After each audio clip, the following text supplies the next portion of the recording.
And just as DJ Khaled would say, and there's another one. And another one. Only it's not featuring Rihanna, it's featuring this fucking dross of a football team. What an absolute ball draw. Arsenal won, Brentford won. And I tell you what, people, I'm going to start banking up these hours and literally going to write to Arsenal to sue them for all of this lost, wasted hours that I've spent watching this pile of absolute shit as we meander to the end of the Premier League. I mean, I can't wait for that. I don't know about you, I just can't wait for this Premier League to be done and over with, because I don't know how much more I can watch of this absolute dross. And come on, lads, you've got to start giving me content that I can actually work with. I mean, what can I possibly say about this game? But hey, we're going to get into it, people.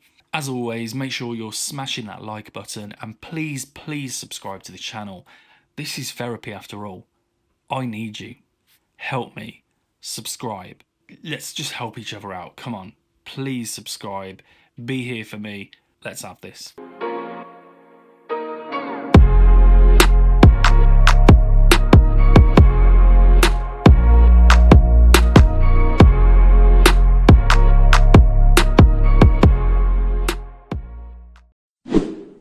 As expected, Arteta brought in the changes, rotated the squad, and if any of you would have seen my preview video, and if you haven't, please go and check it out, then you'd have seen that I wasn't far wrong, to be honest. So he's brought in Kieran Tierney, which I was asking for, gives Lewis Skelly a break, and as always, you know, we know KT just does not let us down. He's a quality player. For whatever reason, Arteta's just, I wouldn't say falling out with him or anything like that, but he's clearly just not, he's not a player that he wants for whatever reason. I don't agree with that. I think he's absolutely brilliant, but, you know, anyway, it's good to see him back in the team. But of course, Ben White got injured in training, so he couldn't make the starting 11. So for whatever reason, well, I say for whatever reason, he's drafted Partey back into the right back position. But what options does he have, people? In all fairness, whilst again, he's another player, Partey, that I wanted to protect for the Madrid game. It's crazy to think that that's one position where we have a host of bodies in the squad. But of course, this team has just been decimated by injuries, and it's crazy to think that we're even struggling for defenders to replace some of these people. So, yeah, what choice did he have, really? And then midfield, he's put in Zinchenko, which, again, was in my starting 11. But he did not rest Rice, which I was really, really surprised with. But he chose to rest Odegaard. And I'm like, I don't know if this guy is like shielding an injury or anything like that, but he doesn't bloody need a rest. He needs to fucking start putting in some performances. I mean, he's just been absolutely shit. So I absolutely wouldn't have done that. But hey ho, it is what it is. And yeah, up front, the only real surprise here was Martinelli playing. I thought he might have given him a rest, but no, he started with Martinelli, Trossard in that false 9 position, and Wanyeri on the right. And what can we say? First half, not an awful lot happened. We had a load of the possession, and we were pretty much in control of the game, without, again, creating a lot of chances. And again, people, I could have almost replayed this from a lot of the other videos, because how many times does this happen? You know, teams sit back, they're solid, we just pass about, don't really create an awful lot, but probably have the majority of possession, and they're happy with that. I mean, Brentford are good anyway at soaking up pressure, and they play on the break, they're direct. They didn't really create many threats in the first half to us. So really the only talking points were Kieran Tierney, a good crossing from the right. I believe it was Wanyeri. I could be wrong on that one. But Kieran Tierney found himself in the middle of the box and he headed home. But he was probably a yard offside. But that's a shame, because it would have been a triumphant return to the first team, should I say. And then there was a notable challenge by Norgard, I think, on Martinelli.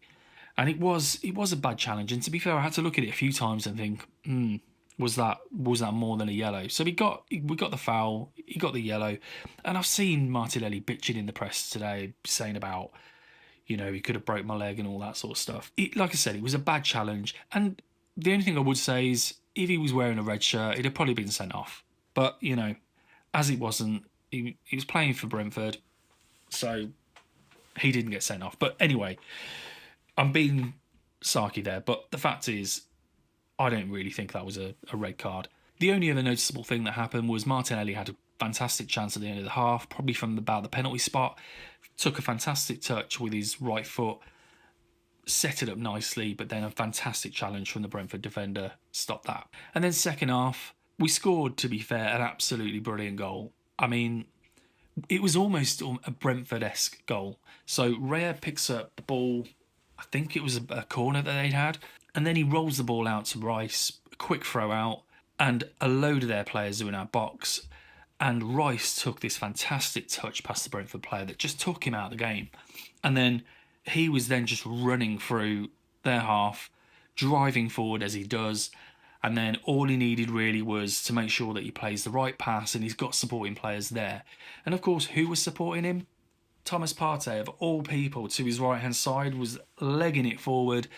Rice held back, played him a perfect pass, and Partey just passed it into the net. It just flew past Flecken.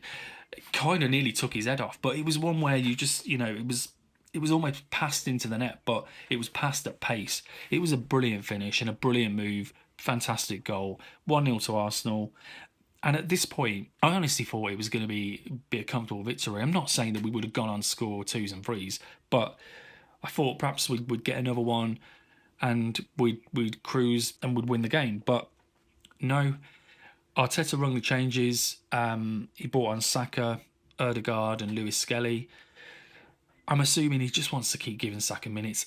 I mean, like I've said in the previous videos, I wouldn't be doing this at this point. I just think surely it's more important just to keep him under wraps. Because, even in 20 minutes, something could have happened to Saka. And then what would we have done? We'd have been going absolutely ballistic. And I just think, what is the point in risking that?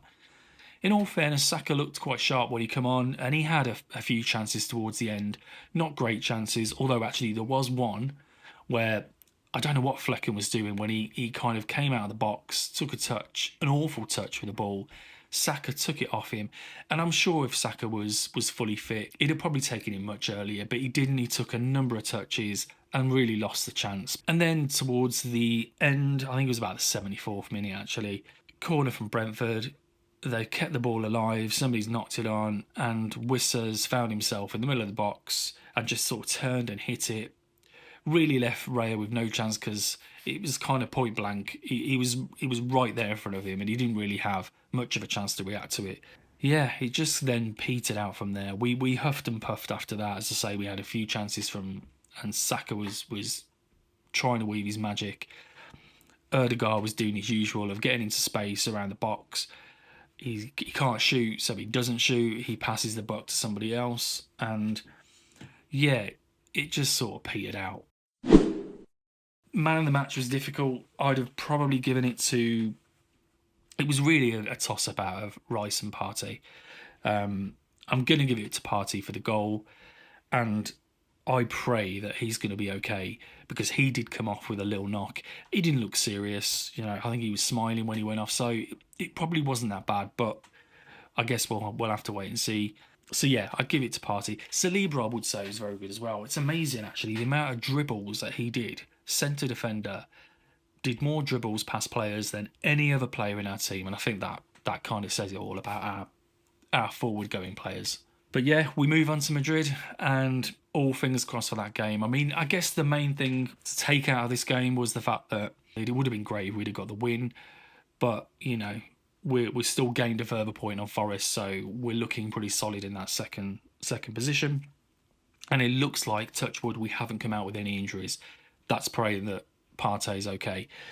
So we move on, people, to our be-all and end-all game on Wednesday against Madrid, and I cannot wait. Let's just hope that everybody's fully fit and we're on it for that game, because this is the be-all and end-all for Arsenal. Let's face it, it's all or nothing, this game.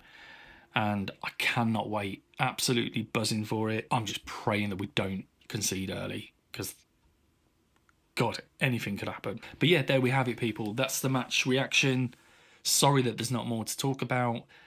Like I said at the start of this video, this club need to be giving me more, man. They need to be giving me more content to work with because this is absolutely shit. However, Love having you here, people. Make sure, as always, again, you're smashing the like button. And as I said at the start, please subscribe to the channel. We need to build this community, this Arsenal therapy. Help me out. Share the love. Thanks for watching.